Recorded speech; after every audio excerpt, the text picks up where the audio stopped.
Good morning students. कैसे हैं सभी? होपफुली सभी बहुत अच्छे होंगे और अपनी स्टडीज पर पूरा फोकस कर रहे होंगे, राइट। कल अपन ने सॉल्यूशन चैप्टर स्टार्ट किया था, ठीक है। सॉल्यूशन चैप्टर में कल अपन ने इंट्रोडक्शन देख लिया था। आज अपन टॉपिक स्टार्ट करने वाले हैं, मतलब मेन टॉपिक से स्टार्ट होने जा रहे हैं, ठीक है। तो लेट्स स्टार्ट। तो आज अपन पढ़ेंगे, आज का जो टॉपिक रहेगा वो है कंसंट्रेशन टर्म्स। कौन सा टॉपिक है? कंसंट्रेशन टर्म्स, ठीक है। हिंदी में अगर बात करें तो इसको कह सकते हैं सांद्रता शब्दावली, ठीक है। कुछ बच्चे इस टॉपिक को 11th के मूल कंसेप्ट में पढ़ चुके होंगे, 11th के मूल कंसेप्ट में पढ़ चुके होंगे, ठीक है। जो बच्चे पढ़ चुके हैं उनके लिए एक अच्छी बात है कि उनको एक रिवीजन का मौका मिल रहा है, और जिन्होंने नहीं पढ़ा है उनके लिए एक बहुत अच्छी अपॉर्चुनिटी है टू लर्न दिस टॉपिक, ठीक है। तो आज अपन कंसंट्रेशन टर्म्स के ऊपर बात करेंगे। किसके ऊपर बात करेंगे? कंसंट्रेशन टर्म्स के ऊपर। मूल कंसेप्ट में एज इट इज पढ़ाया गया था, लेकिन ये सॉल्यूशन में प्योरली आता है, ठीक है। बोर्ड में भी इससे क्वेश्चंस पूछे जाते हैं और अपने कंपटीशन लेवल पे तो क्वेश्चन आते ही आते हैं। अगर बात करते हैं कंपटीशन लेवल की, तो it is very important topic. और बोर्ड के रिगार्डिंग देखें तो इससे 1-2 नंबर के न्यूमेरिकल्स बनते हैं, ठीक है। वो सब अपन डिस्कस करेंगे कि किस किस पे न्यूमेरिकल्स बनेंगे, किस किस से थ्योरी आएगी, बोर्ड के रिगार्डिंग भी और कॉम्पिटिटिव एग्जाम्स के रिगार्डिंग भी, राइट। तो लेट्स स्टार्ट। तो कंसंट्रेशन टर्म्स की अगर बेटा बात करते हैं तो अपने पास कितने कंसंट्रेशन टर्म्स होते हैं? शब्दावली होती है। सबसे पहला आता है वेट बाय वेट। सबसे पहला क्या आता है? वेट बाय वेट, ठीक है। और इसको दूसरा नाम दे सकते हैं और परसेंटेज बाय वेट, ठीक है। हिंदी में इसको कहते हैं भारानुसार प्रतिशत, ठीक है। उसी तरीके से दूसरा आता है वेट बाय वॉल्यूम। देखो इसको वेट बाय वेट को कैसे लिखा जाता है? Wait by wait. Wait by volume को कैसे लिख सकते हैं? वेट बाय वॉल्यूम, ठीक है। इसको और क्या बोल सकते हैं? सीधे सीधे बोलेंगे भार और आयतन प्रतिशत, ठीक है। Percentage weight by volume, percentage weight by wait. और इसी तरीके से तीसरा आता है परसेंटेज वॉल्यूम बाय वॉल्यूम, ठीक है। इसको क्या लिख सकते हैं? परसेंटेज वॉल्यूम बाय वॉल्यूम, ठीक है। और क्या बोल सकते हैं? परसेंटेज बाय वॉल्यूम, ठीक है। हिंदी में इसको क्या बोल सकते हैं? आयतनानुसार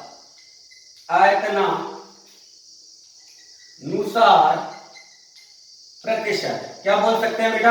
आयतनानुसार प्रतिशत, ठीक है। ये 3 हो गए। उसके बाद नेक्स्ट बात करते हैं। नेक्स्ट क्या आता है? चौथा आता है आपका मोलैरिटी। चौथा क्या आता है आपका? मोलैरिटी। मोलैरिटी को किससे रिप्रेजेंट करते हैं बेटा? कैपिटल एम से। हिंदी में इसको क्या कहते हैं? मोलरता। क्या कहते हैं हिंदी में इसको? मोलरता। उसके बाद पांचवा आता है मोलैलिटी। पांचवा क्या आता है? मोलैलिटी। इसको क्या लिखते हैं? स्मॉल एम लिखते हैं। इसको हिंदी में क्या बोलते हैं? मोललता। ध्यान से, ये फर्क है, यहां पर स्पेलिंग में ये फर्क है, ध्यान दीजिएगा, ठीक है। उसके बाद अपना आता है नेक्स्ट मोल फ्रैक्शन। उसके बाद अपना क्या आता है? Mole fraction. इसको अपन किससे लिखते हैं? एक्स से। इसको हिंदी में क्या बोलते हैं? मोल प्रभार, क्या बोलते हैं इसको हिंदी में, मोल प्रभार। उसी तरीके से सातवां क्या आता है, सातवां आता है नॉर्मेलिटी। सातवां क्या आएगा बेटा, नॉर्मेलिटी। इसको किससे रिप्रेजेंट करते हैं, कैपिटल एन से। हिंदी में क्या बोलते हैं इसको, नॉर्मलता। क्या बोलते हैं इसको, नॉर्मलता। ठीक है। और उसके बाद आठवां आता है फॉर्मेलिटी। क्या आता है आठवां, फॉर्मेलिटी।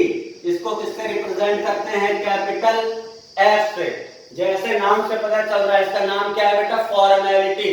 तो ये केवल आपको मैं फॉर्मेलिटी के लिए ही बता रहा हूं, बाकी इसका कोई लेना देना नहीं है।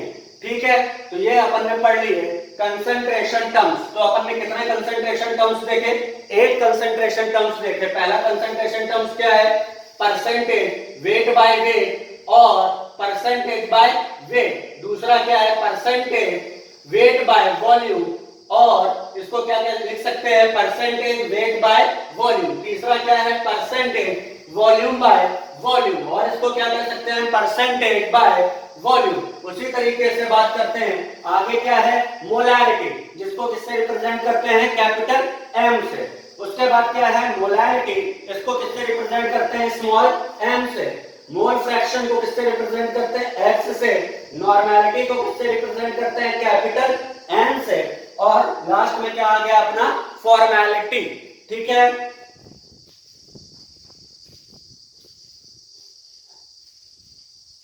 अब क्या करना है, इन सारे टर्म्स को, अपने पास कितने टर्म्स आ गए बेटा, 8 टर्म्स आ गए। कोई टर्म्स छूट रहा है क्या, कोई टर्म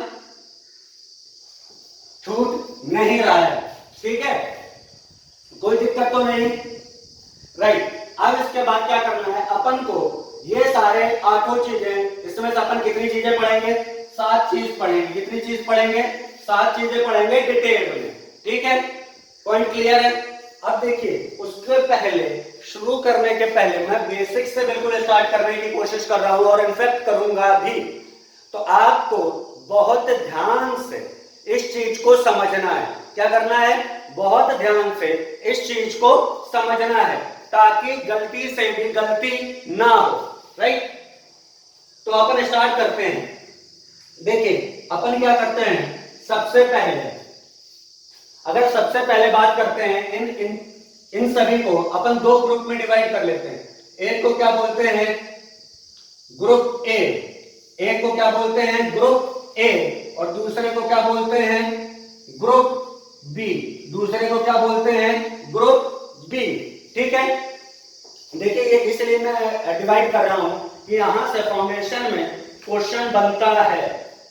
ठीक है, और बच्चे गलतियां करते हैं तो वो गलतियां ना हो सके, इस वजह से अपन इस तरह का काम कर रहे हैं, राइट। तो अपन ने क्या किया, इन सभी को 2 ग्रुप्स में डिवाइड कर लिया। एक को बोल दिया ग्रुप ए और एक को क्या बोल दिया, ग्रुप बी। ठीक है, ग्रुप ए को अपन बोलते क्या है, क्या बोलते हैं, ग्रुप ए को बोल देते हैं टेम्परेचर डिपेंडेंट। क्या बोल देते हैं, टेम्परेचर डिपेंडेंट, मतलब ताप आश्रित। वो कंसंट्रेशन टर्म्स जो टेम्परेचर पर डिपेंड करते हैं। और डिपेंड करने का मतलब क्या हुआ बेटा, कि अगर टेम्परेचर को चेंज करेंगे तो ये नीचे लिखी हुई प्रॉपर्टीज भी चेंज हो जाएंगी। तो दूसरी तरफ क्या आ जाएगा बेटा, टेम्परेचर इंडिपेंडेंट। दूसरा क्या आ जाएगा, टेम्परेचर इंडिपेंडेंट, राइट। दूसरा क्या आ जाएगा, टेम्परेचर इंडिपेंडेंट। दूसरा क्या आएगा, टेम्परेचर इंडिपेंडेंट, राइट। तो इसमें कोई दिक्कत तो नहीं है कि ग्रुप ए में क्या रखेंगे अपन, वो कंसंट्रेशन टर्म्स रखेंगे जो टेम्परेचर डिपेंडेंट होते हैं, और ग्रुप बी में क्या रखेंगे, वो कंसंट्रेशन टर्म्स रखेंगे जो टेम्परेचर इंडिपेंडेंट होते हैं। तो सबसे पहले अपन बात करते हैं कि कौन कौन से हैं जो टेम्परेचर डिपेंडेंट हैं। ठीक है, तो इसको समझने के लिए आप समझिए, इसको समझने के लिए थोड़ा सा समझते हैं। अपने पास 2 चीजें होती हैं। अपने पास कितनी चीजें होती हैं, यहां पर देखते हैं। अपने पास 2 चीजें हैं, एक है अपने पास क्या, वॉल्यूम, और दूसरी क्या चीज है बेटा, अपने पास मास। ठीक है, तो अगर बात की जाए इन दोनों में कौन सी प्रॉपर्टी टेम्परेचर डिपेंडेंट होती है, फिर से मैं रिपीट कर रहा हूं कि कौन सी प्रॉपर्टी टेम्परेचर डिपेंडेंट होती है, तो आपको पता चलेगा जो वॉल्यूम है वो क्या होता है बेटा, टेम्परेचर डिपेंडेंट होता है। क्या होता है, टेम्परेचर डिपेंडेंट होता है। और जो मास होता है वो क्या होता है, टेम्परेचर इंडिपेंडेंट होता है। मतलब जो वॉल्यूम है, आयतन, वो क्या होता है, ताप आश्रित होता है, और जो भार होता है वो ताप अनाश्रित होता है, ताप पर निर्भर नहीं करता है। क्लियर है बात?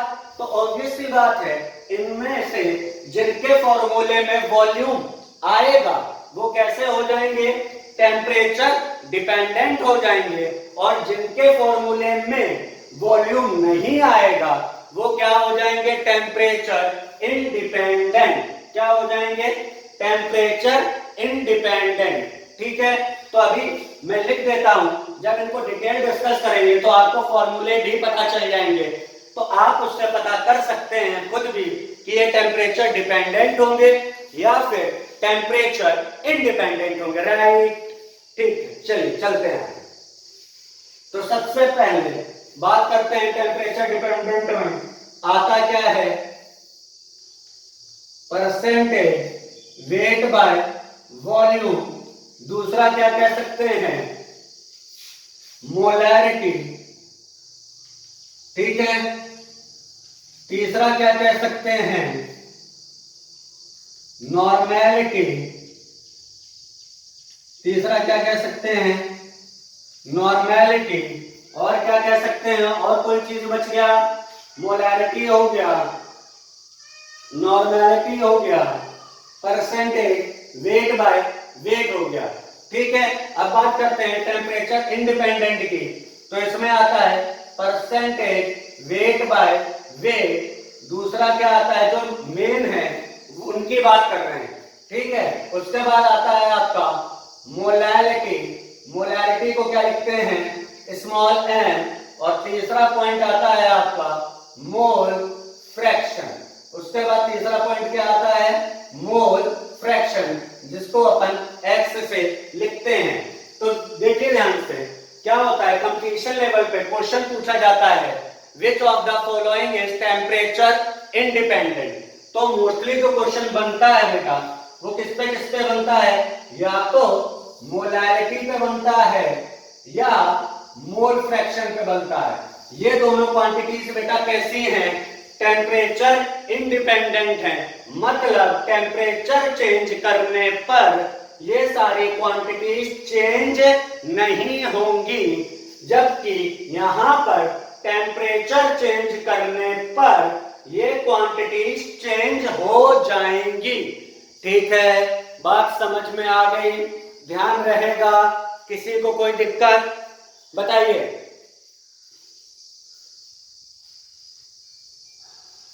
किसी को कोई दिक्कत नहीं है, चलिए आगे चलते हैं। Right,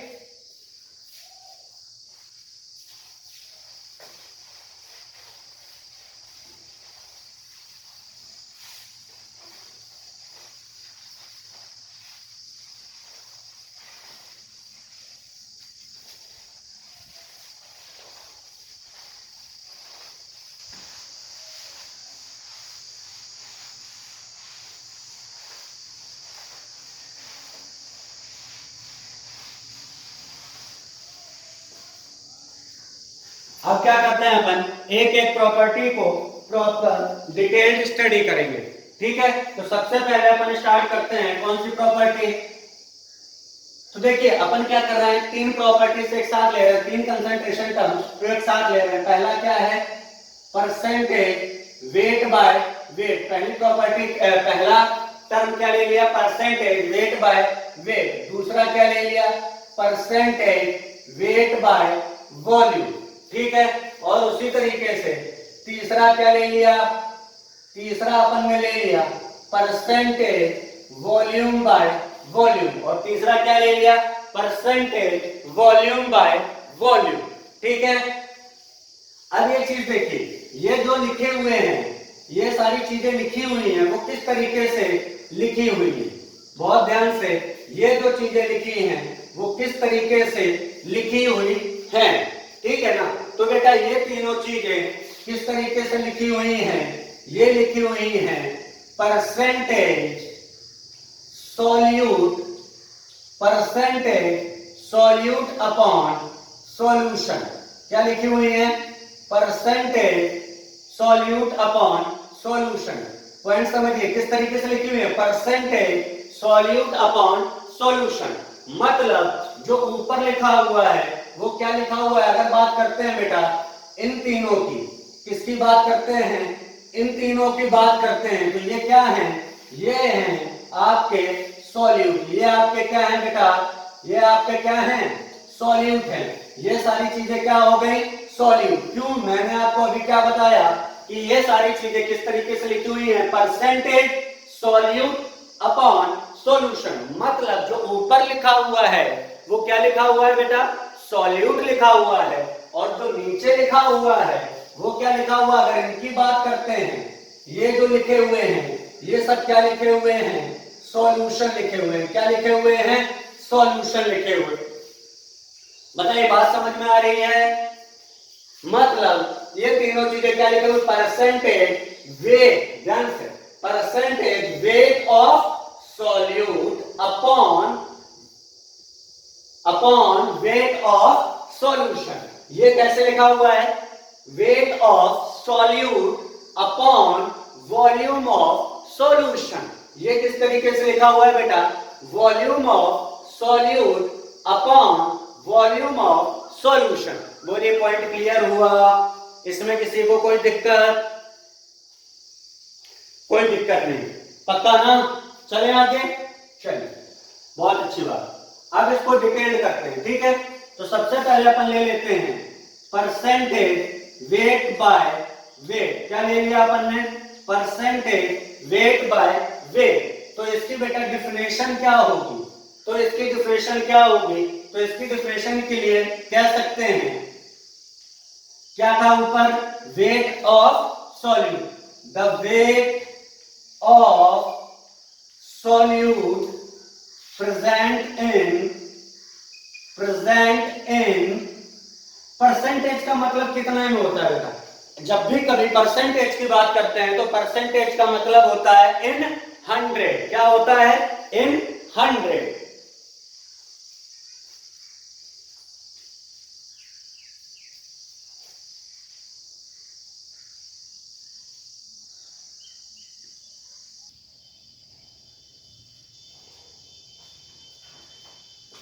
The weight of solute present in 100 gram of solution. अगर हिंदी में बात करें तो विलेय का वह भार जो 100 ग्राम विलयन में उपस्थित है। फिर से रिपीट कर रहा हूं मैं, विलेय का वह भार जो 100 ग्राम विलयन में उपस्थित है, उसको क्या कहेंगे, परसेंटेज वेट बाय वेट। क्या कहेंगे, परसेंटेज वेट बाय वेट। ठीक है, अब इसका फॉर्मूला बनाते हैं। परसेंटेज वेट बाय वेट का फॉर्मूला क्या होगा बेटा, weight of solute upon weight of solution into 100। क्या फॉर्मूला हो गया, weight of solute present in, sorry formula क्या होगा, percentage weight by weight equal to weight of solute upon weight of solution into 100। ठीक है, देखिए ये आपके लिए कोई भी नई चीज नहीं है, बिल्कुल पुरानी चीज है। ठीक है, आपको लग रहा होगा ये नई चीज है, तो मैं आपको बता दूं ये नई चीज बिल्कुल भी नहीं है। देखिए कैसे, एक क्वेश्चन की हेल्प से समझिएगा इसको। अगर मैंने आपको एक क्वेश्चन दिया कि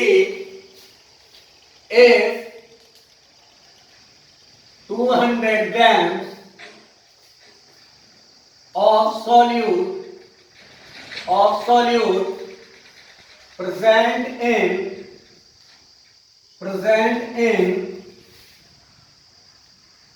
50 ग्राम 50 की जगह कर लेते 500 ग्राम ऑफ सॉल्यूशन, ठीक है। Then find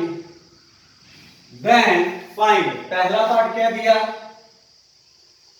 wait of solute in 100 ग्राम, ठीक है। और दूसरा क्या पूछ लिया, परसेंटेज वेट बाय वेट। बहुत ध्यान से बेटा, अगर इसको इंग्लिश वाले तो आप देख लेंगे बोर्ड पे, हिंदी वालों के लिए मैं एक बार डिक्टेट कर रहा हूं। यदि विले के 200 ग्राम 500 ग्राम विलियन में उपस्थित हैं, फिर से रिपीट कर रहा हूं, यदि विले के 200 ग्राम विलायक के 500 ग्राम में उपस्थित हैं तो ज्ञात करें। तो ज्ञात क्या करना है कि 100 ग्राम विलियन में विले का कितना भार होगा। दूसरा क्या ज्ञात करना है, भारानुसार प्रतिशत, ठीक है।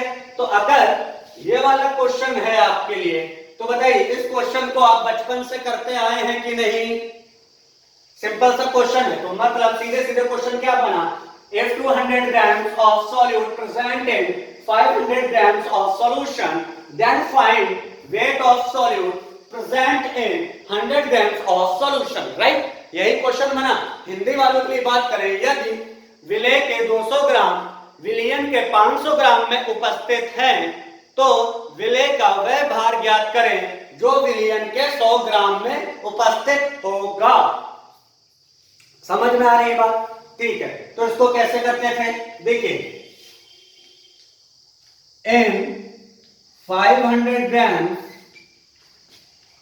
सॉल्यूट प्रेजेंट कितना, equal to 200 gram, right. So in 1 gram solute present 200 by 500 grams, यही करते थे। so therefore इन कितने में कैलकुलेट करना है बेटा, इन 100 में। इन 100 ग्राम क्या लिखेंगे, 200 अपॉन 500 इंटू 100। बोलिए यही काम करेंगे कि नहीं करेंगे, करेंगे, ठीक है। अब ये बताइए कि जो अपन ने ये 100 ग्राम से लिया है, 100 ग्राम में अगर सॉल्यूशन के 100 ग्राम में सॉल्यूट का वेट निकालते हैं तो बेटा क्या कहलाता है, यही तो परसेंटेज वेट बाय वेट कहलाता है, हाँ या ना। डेफिनेशन से देखिए भाई, अगर अपन 100 ग्राम में कैलकुलेट करेंगे तो वही तो परसेंटेज वेट बाय वेट कहलाता है। अगर क्वेश्चन आपको एक ही तरह पूछ दिया जाए तो ये बचपन की यादें हैं। किसकी यादें हैं, बचपन की यादें हैं, है ना, ठीक है। और अगर मैं इसको इस तरीके से पूछ दूं, if 200 grams of solute present in 500 grams of solution, then find percentage weight by weight, तो साहब 11वीं या 12वीं का क्वेश्चन हो गया। और अगर मैं इस तरीके से पूछ दूं तब ये 5वीं या 6वीं का क्वेश्चन हो गया। है बात की नहीं, बस यहां पर क्या है, शब्दों का हेर फेर है, ठीक है, बात वही है, क्लियर है। अब देखते हैं क्या है, तो बेटा देखो यहां पर अपन क्या लिख सकते हैं, परसेंटेज वेट बाय वेट, क्या लिख सकते हैं, परसेंटेज वेट बाय वेट लिख सकते हैं कि नहीं, ठीक है। किसके बराबर आया, 200 अपॉन 500 इंटू 100 के, इसी के बराबर तो आया। अब बताइए 200 क्या था, क्वेश्चन पढ़ो और बताओ 200 क्या था, तो आपका जवाब आएगा सर वेट ऑफ सॉल्यूट था। क्या ये बात सही है, ठीक है। अपॉन 500 क्या था, क्वेश्चन देखिए 500 देखेंगे तो क्या आएगा बेटा, वेट ऑफ सॉल्यूशन आएगा या नहीं आएगा, इनटू 100। तो देखिए अपन ने फॉर्मूला ड्राइव कर लिया कि नहीं, बोलिए बात समझ में आ गई, बात समझ में आ गई ना सभी को। चलें आगे, ठीक है।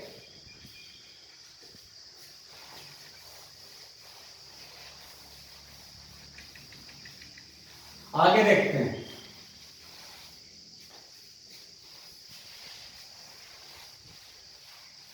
देखिए घबराने की जरूरत नहीं है, न्यूमेरिकल पोर्शन है ना, जो मेडिकल की प्रिपरेशन करते हैं, ध्यान से, जो मेडिकल की प्रिपरेशन करते हैं उनको न्यूमेरिकल नाम से सख्त नफरत होती है और इसी वजह से वो फिजिकल केमिस्ट्री से डरते हैं। तो आपको डरने की कोई जरूरत नहीं है, ठीक है। यहां तक देख लिया, बात समझ में आ गई, फॉर्मूला अपन ने बना लिया, ठीक है। अब कुछ चीजें देखते हैं। बात क्या है, if in any question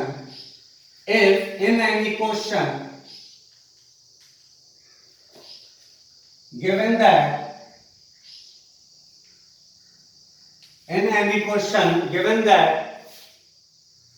5% weight by weight, अगर किसी क्वेश्चन में आपको ये दिया गया है 5% वेट बाय वेट और परसेंटेज बाय वेट, आपको ये चीज बता चुका हूं कि बेटा ये दोनों चीजें तो क्या हैं, एक ही हैं, चाहे इसको इस तरीके से कह दो और चाहे इसको इस तरीके से कह दो।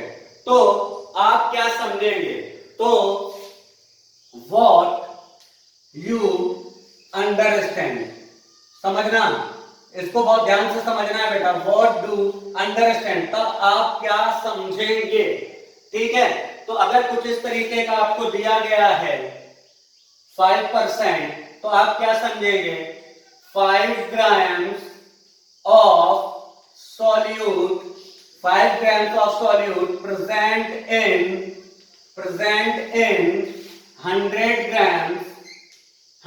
grams of solution, क्या समझेंगे बेटा, 5 grams of solute present in 100 grams of solution। बोलिए यहां तक किसी को कोई दिक्कत नहीं होनी चाहिए। हिंदी में बात करें तो अगर किसी प्रश्न में ये दिया गया है कि 5% भारानुसार या भार बटे भार, तो इसका मतलब क्या हुआ कि 5 ग्राम विलेय का भार 100 ग्राम विलियन में उपस्थित है। क्लियर है बात। और देखते हैं, अगर आपको दिया गया है, इसकी थोड़ी सी प्रैक्टिस कर लेते हैं, और अगर आपको दिया गया है 10% वेट बाय वेट सॉल्यूशन, अगर आपको क्या दिया गया है 10% वेट बाय वेट सॉल्यूशन, तो इसका मतलब बेटा क्या होगा, तो इसका मतलब होगा, क्या होगा बोलिए, 10 grams of solute present in 100 grams of solution. होगा या नहीं होगा कि विलेय के 10 ग्राम विलियन के 100 ग्राम में उपस्थित हैं। बोलो पॉइंट समझ में आ रहा है कि नहीं, आ रहा है ना। चलें आगे, ठीक है। उसी तरीके से बेटा अगर आपको दिया गया है x% वेट बाय वेट, तब इसका मतलब आपको क्या समझ में आएगा, तो इसका मतलब समझ में आएगा कि x gram of solute present in 100 grams of solution, क्या समझ में आएगा कि विलेय के x ग्राम 100 ग्राम विलियन में उपस्थित हैं। बोलिए समझ में आ गई बात,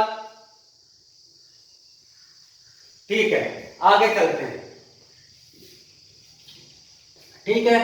अब अगर एग्जाम्पल के तौर पे बहुत ध्यान से समझना, एग्जाम्पल के तौर पे इसको बहुत ध्यान से समझना। आपको मैंने दे दिया 20% NaOH सॉल्यूशन बाय वेट। क्या दे दिया मैंने आपको? 20% NaOH सॉल्यूशन बाय वेट। ठीक है, तो इससे आप क्या क्या समझ सकते हैं ध्यान से, तो इससे आप क्या क्या समझ सकते हैं? तो देखिए आप क्या क्या समझ सकते हैं। कह सकते हैं 20 ग्राम NaOH present in 100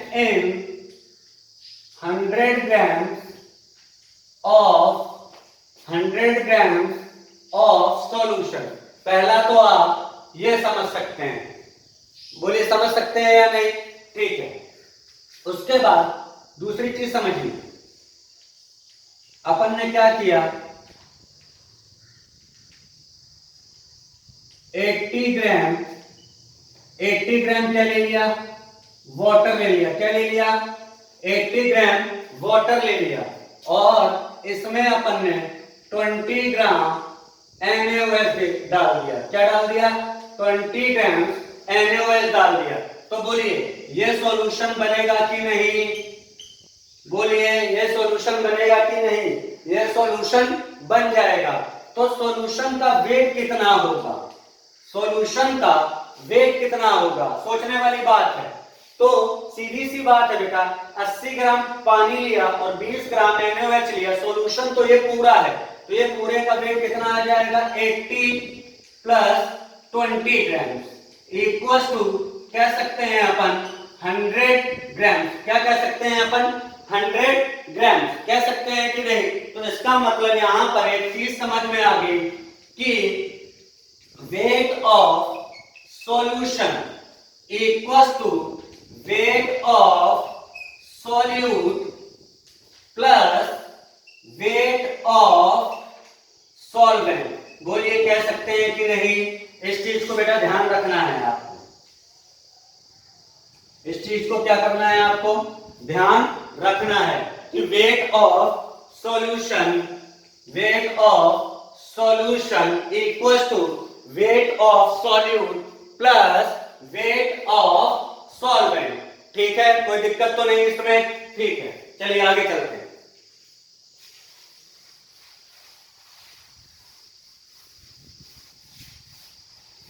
बच्चों समझ में आ रही है बात?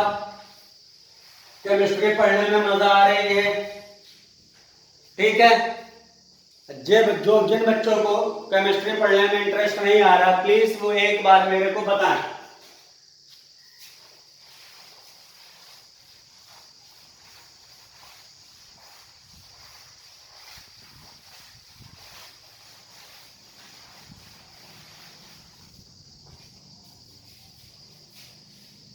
यहां तक बात समझ में आ गई? चलते हैं। तो अपन अभी क्या बात कर रहे थे बेटा? 20% NaOH सॉल्यूशन बाय वेट, इसकी बात कर रहे थे ना? इसकी बात कर रहे थे कि नहीं कर रहे थे? 20% NaOH सॉल्यूशन बाय वेट, उसका एक देख लिया था कि क्या समझेंगे, दूसरा क्या समझ सकते हैं? ध्यान से देखिएगा कि 20 ग्राम NaOH present in 80 gram of water बेटा यहां पर क्या है? सॉल्वेंट। अभी आपको बताया कि सॉल्वेंट का वेट प्लस सॉल्यूट का वेट मिला के क्या होगा? सॉल्यूशन का वेट। तो पहले टर्म में मैंने सॉल्यूशन के रिस्पेक्ट में लिखा था कि 20 ग्राम NaOH present in 100 gram of solution, लिखा हुआ था ना? अब यहां पर मैं क्या लिख रहा हूं? 20 ग्राम NaOH present in 80 gram of water. Water यहां पर क्या है बेटा? वाटर यहां पर सॉल्वेंट है। वाटर क्या है यहां पर? सॉल्वेंट है। तो ये दोनों चीजें लिख सकते हैं और समझ सकते हैं। तो बताइए, परसेंटेज बाय वेट समझ में आ गया सभी को? किसी को कोई दिक्कत?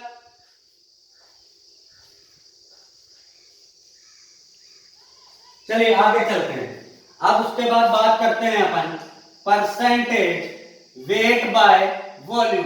बिल्कुल उसी तरीके से है ठीक है, तो इसकी डिफिनेशन क्या देंगे बेटा, ये क्या है, वेट, किसका वेट होगा बेटा, सॉल्यूट का वेट होगा, बात समझ में आ रही है। ये क्या है, वॉल्यूम, वॉल्यूम किसका होगा, सॉल्यूशन का, कितना होगा 100 ml।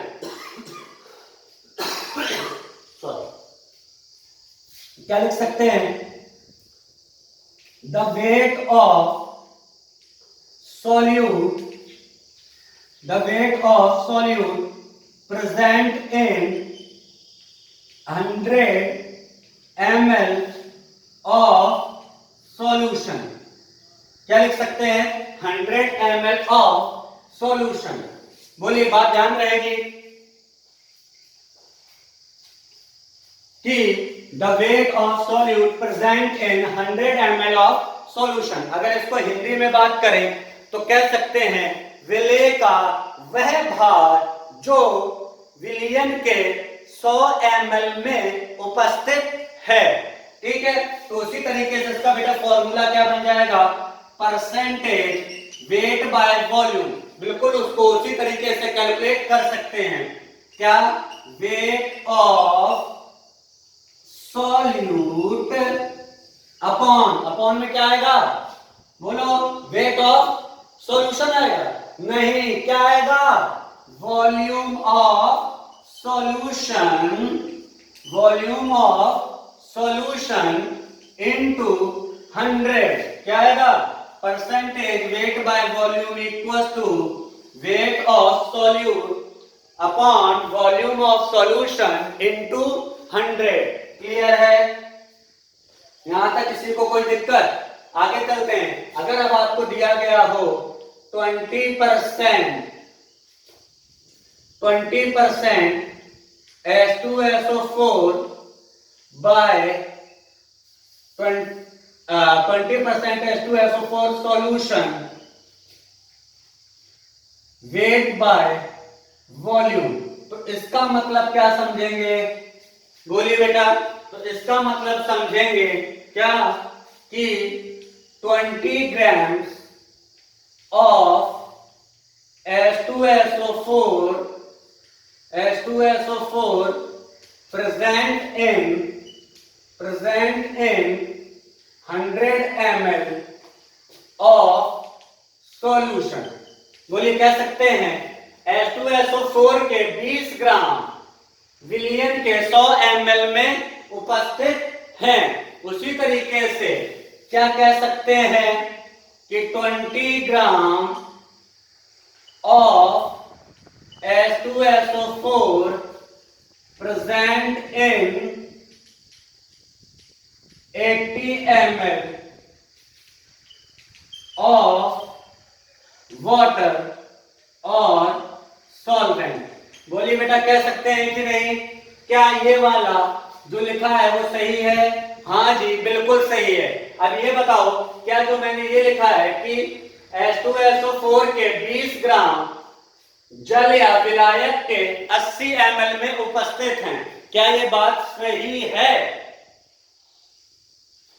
हाँ, कुछ बच्चे कह रहे हैं बिल्कुल सही है, क्या गलत है? साहब बिल्कुल गलत है। क्या है? बिल्कुल गलत है। क्यों?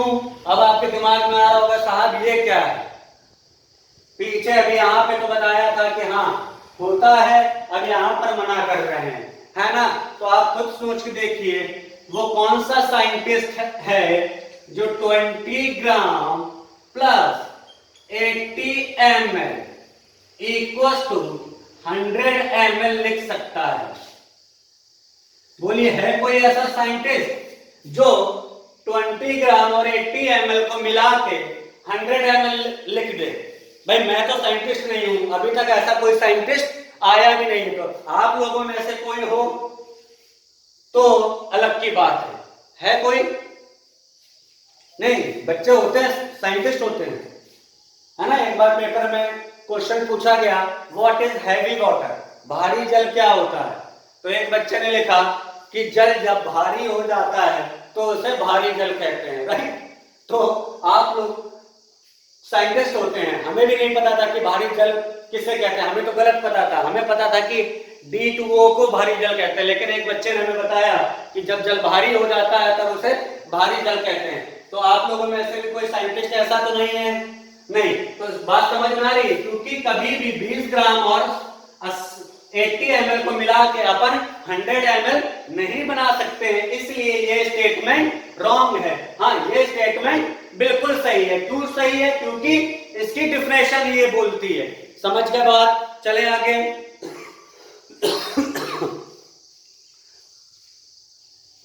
चलिए आगे चलते हैं।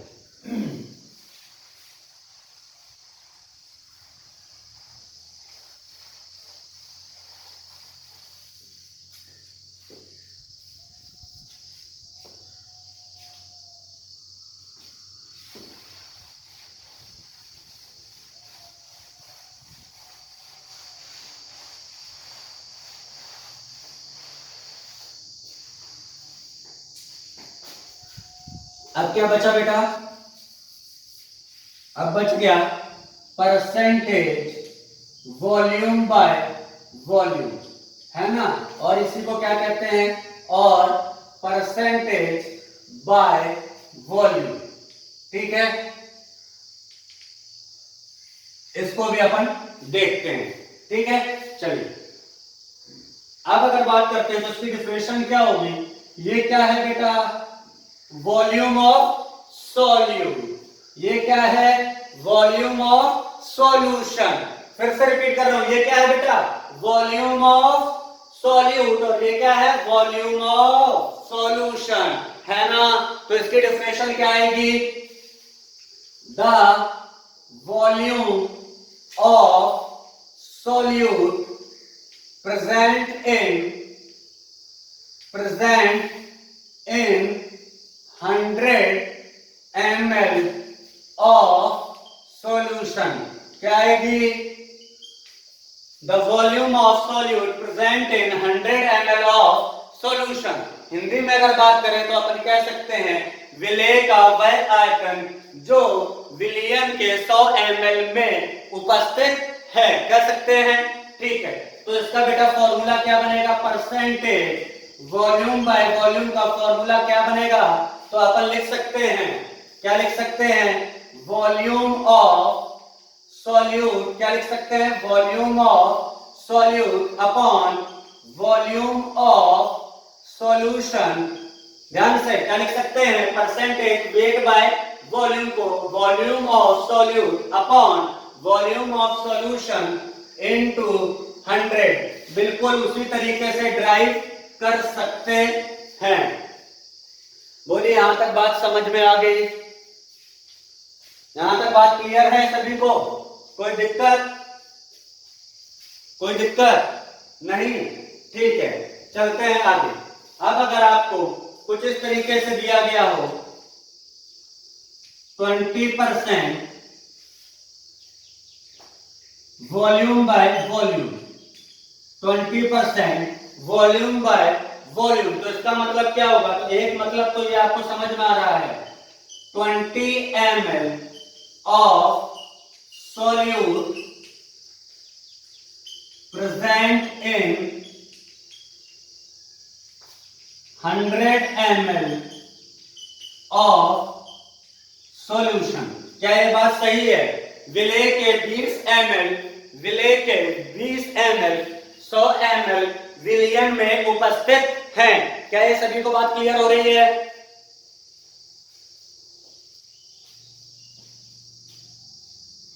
हो रही है ना सभी को? ठीक है। दूसरा क्या लिख सकते हैं? दूसरा क्या लिख सकते हैं बेटा? 20 ml ऑफ सॉल्यूट, क्या लिख सकते हैं? 20 ml of solute present in 80 ml of solvent और वाटर। लिख सकते हैं क्या?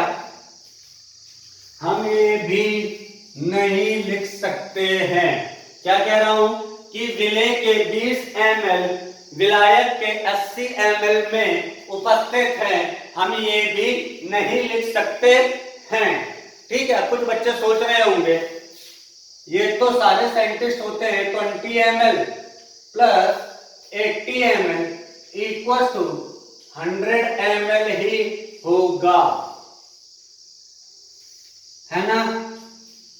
यही सोच रहे हैं, सही है, लेकिन ये हमेशा नहीं होता है। हमेशा का मतलब, अगर ये आपने वाटर लिया, ध्यान से, ये वाटर लिया और ये भी वाटर लिया, तो ये 100 ml वाटर होगा। तब क्या कह रहा हूं मैं, ये 100 ml वाटर होगा। लेकिन ये आपने क्या किया,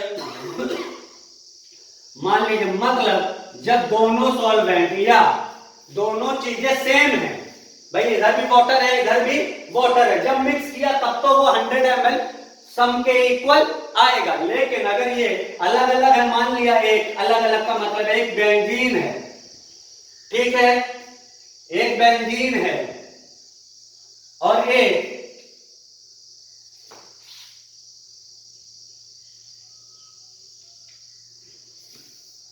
नाइट्रोबेंजीन है, तो क्या ये दोनों बेटा सेम हैं? अगर 20 ml बेंजीन लिया और 80 ml नाइट्रोबेंजीन लिया, तो क्या ये जो सॉल्यूशन बनेगा वो 100 ml सॉल्यूशन बनेगा? समझ में मेरी बात? बेटा आपके हिसाब से 100 ml बनेगा, लेकिन एग्जैक्टली कभी ऐसा नहीं होता है। समझ गए? जब दो अलग अलग लिक्विड्स को मिलाया जाता है तो उनके योग के बराबर विलयन का आयतन कभी नहीं होता है। क्या कह रहा हूं? कभी नहीं होता है। मैं आपको एक एग्जांपल दे देता हूं। आपको पता है मिल्कमैन होते हैं, दूधिया दूध देने आते हैं, क्या करते हैं, उसमें पानी मिलाते हैं। मान लीजिए 2 लीटर दूध था, उसमें 1 लीटर पानी मिला दिया, तो आप दूधिया के हिसाब से वो कितने लीटर हो गया? 3 लीटर हो गया, 3 लीटर हो गया। लेकिन केमिस्ट्री के हिसाब से वो एग्जैक्टली कभी 3 लीटर नहीं होगा, या तो कुछ वो 3 लीटर से कम होगा या तो वो 3 लीटर से ज्यादा होगा। बट इस चीज से अपन श्योर हैं कि वो कभी 3 लीटर नहीं होगा। बात क्लियर हो गई? सभी को बात समझ में आ गई? That's okay, thank you.